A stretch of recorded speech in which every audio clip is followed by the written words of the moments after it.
So far, wala pa mga bagong stocks. Mostly, mga eyeglasses na mga naiwan. Meron pa rin ako mga nakuha magaganda. Etong batch na to. Pero, mga luma na halos lahat. Hindi na made in Japan. Yung iba karamihan made in China na. Kaya ako mas prefer. Pero maraming Titan. Kasi yung mga Titan kasi hindi ko na anong type yung design. So, hopefully makakita tayo mas maganda pa. So, kanina, napakita ko sa inyo na may mga bagong stock ng mga eyeglasses. And usually, binibenta ko rin yun. Bago nga lang ako nabentahan ng mga sunglasses, mga amount ago lang. So, pag meron ako nakikita bagong stock, buibili ako kasi nga mahal ang mga eyeglasses and sunglasses. So, yung frame niya, yung pinakamura, nasa 2.6. So, meron din ako mga collection ng mga eyeglasses na yung iba nagamit ko na, yung iba hindi. So, ayan. So, in total, meron akong mga 26 pieces ng eyeglasses na meron ako ngayon. And tatatlo lang yung plastic. Ako ayoko kasi ng plastic kasi, or acrylic. Kasi parang nararamdaman ko naging magitata siya over time. Tapos, tawag dito, yung lente niya, kung gaano kabago mo siya nakuha, kahit anong ingat mo, parang nawawala yung kintab niya, siguro yung wax niya sa ibabaw nawawala. So, hindi na siya, malalaman mo na use na talaga siya, sobrang luma. Anyway, this is ito lang tatlong plastic ko. Isang Ermenegildo Segna, isang Calvin Klein, at saka Zoff. Yan. Yan.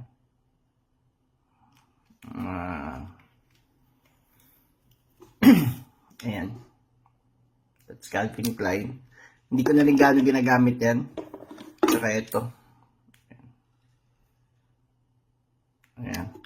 So, the rest, lahat na ito, puro made in Japan na titanium. Except lang dito sa part na ito. Ito dito. Pero the rest, yan, nakikita ninyo, meron pang puro made in Japan. Ayan, mga Miko, Newton. Ayan, meron akong Bali. Ayan. Ayan, Michael Klein. Tapos may Eddie Bauer ako. Ayan. Ito, meron ako nakuhang bali 4 na Kansai Yamamoto. Kinuha ko na. Although, nung dalawa, pareho ng design. Kasi mahirap makahanap ng Kansai Yamamoto. At saka may kamahalan din ng Kansai Yamamoto na frame. And these are all titanium. Tapos, meron tayong, ito yung nakuha ko kanina lang. Ito yung Edwin. Ito yun. Ito yung Edwin. Ayan. Ayan. Yung nakikita nyo sa mga ukay-ukay na Edwin, actually mahal yan. Hindi nyo lang pinapansin. At saka maganda ang quality ng tela ng Edwin. Ito yung Gerbo. Binenta ko to one time. Kaso ang tagal mabenta. So ginawa ko, ginamit ko na lang. This is a Gerbo na eyeglass frame. Ito naman hindi to Japan. France ito.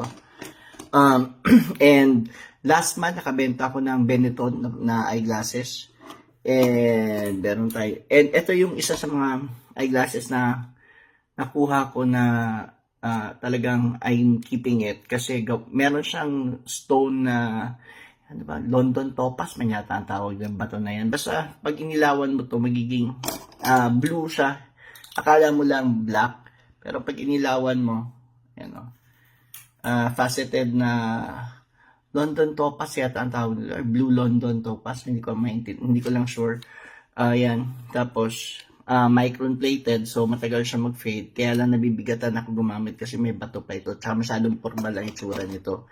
Then, ito nagagamit ko from time to time kasi titanium din to. Pero, medyo maingat ako dito kasi wala siyang frame, screw lang. Rimless siya. And this is from Dunhill. Ayan, saan na ba? And Dunhill. And, ito ang pinaka, medyo may value talaga, medyo may kamahalan. Ito. Wala siyang brand. Meron pala, Lancetti. Lancetti ito, na luma.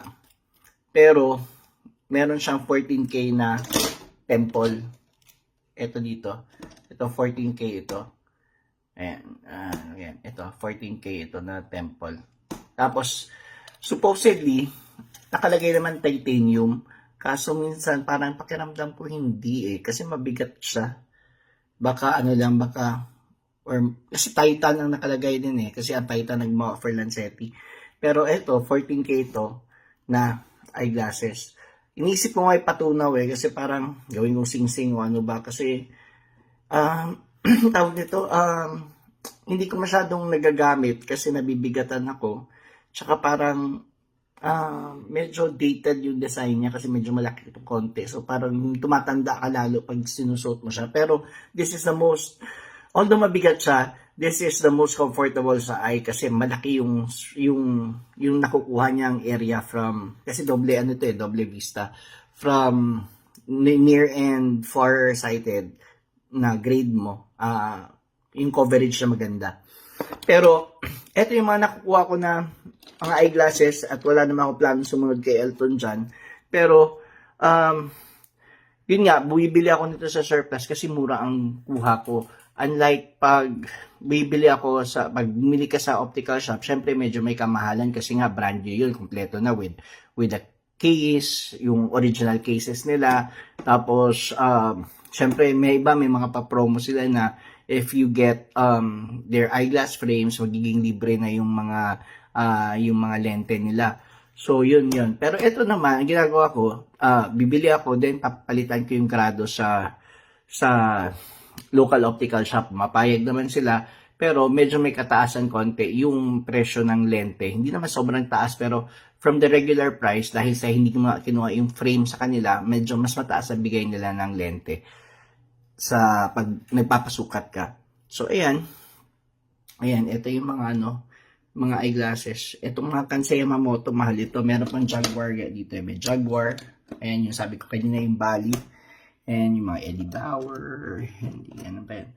Last week, nakaberenta ako ng meron ako mga dinidispose na mga eyeglasses na hindi ko masusuot katulad yung mga YSL kasi masyadong masyadong feminine na.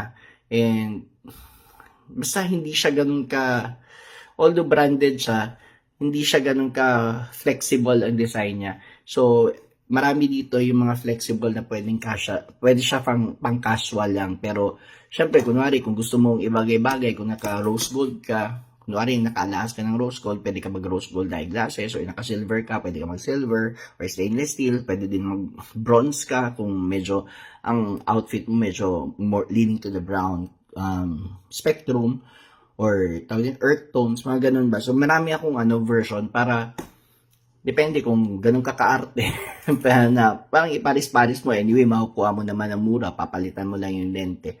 So ganun. Pero aside from here, meron pa ako ibang eyeglasses na meron sa CR, meron sa sala, and meron sa kwarto, meron din sa sasakyan kasi parang para hindi na ako, kumbaga kung saan ko siya ginagamit, iniiwan ko lang din doon para hindi na, yung alam mo yung hindi mawala, kasi yung nga tendency pag dinadala-dala mo nawawala siya. So, ayun, iniiwan ko lang kung saan ko. So, kunwari sa CR, meron akong eyeglasses doon, both near and far. Meron din ako sa tawag nito, sa sasakyan, meron din sa kwarto. Yun ang advantage ng nakakabili ka ng mura sa surplus. Hindi mo kailangan masyadong at tawag nito yung parang i-limit yung sarili mo sa kung anong pwedeng magamit mo. So far, ito lang yung mga collection natin. Pero kung may makita pa tayong bago, mapipilitan tayong bumili ng mga extra frames pa para may reserba. Just in case luma na iba or nagsawa ka na, pwede ka pa rin, tawag dito, makagamit ng bagong eyeglasses. Lalo na ang plastic. Ako hindi ako masyado bibili ng plastic kasi yun nga talaga, over time, kahit anong ingat mo, makikita mo na naluluma yung plastic niya parang nagiging dry siya, nawawala yung parang wax na shiny na ng plastic or acrylic. Ito naman, puro titanium, so hindi ka mag-expect na mag-rust sila. Kasi yung magkakaroon ng green na parang yung dumi sa mga gilid-gilid dahil nga sa hindi siya gawa sa titanium, typical metal lang siya. So, ayun. So far, ito na muna. And kita-kits. Bye!